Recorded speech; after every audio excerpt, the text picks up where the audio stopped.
এইভাবে batting order ঢুকে পড়াটা, এটা মেনে নেওয়াটা খুবই আসলে কষ্টদায়ক।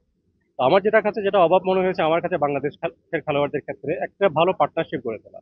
আমরা যদি একটা ভালো পার্টনারশিপ গড়ে তুলতে পারি, এটা যে কোনো একটা অর্ডারেই, ঠিক আছে দুই একটা উইকেট আমরা হারিয়ে ফেলেছি, বাট এমন যেন আমার মনে হচ্ছে সেটাকে আমরা ধারাবাহিকভাবে মেনে চলেছি।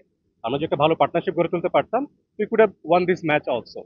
তো আমার মনে হয় ভবিষ্যতে আমরা যদি একটা, এটাই আমাদেরকে ব্যাটিং অর্ডারে খেয়াল রাখতে হবে যে আমরা একটা ভালো পার্টনারশিপ গড়ে তুলি। Best wishes for the next match, and অবশ্যই আমরা কামব্যাক করবো।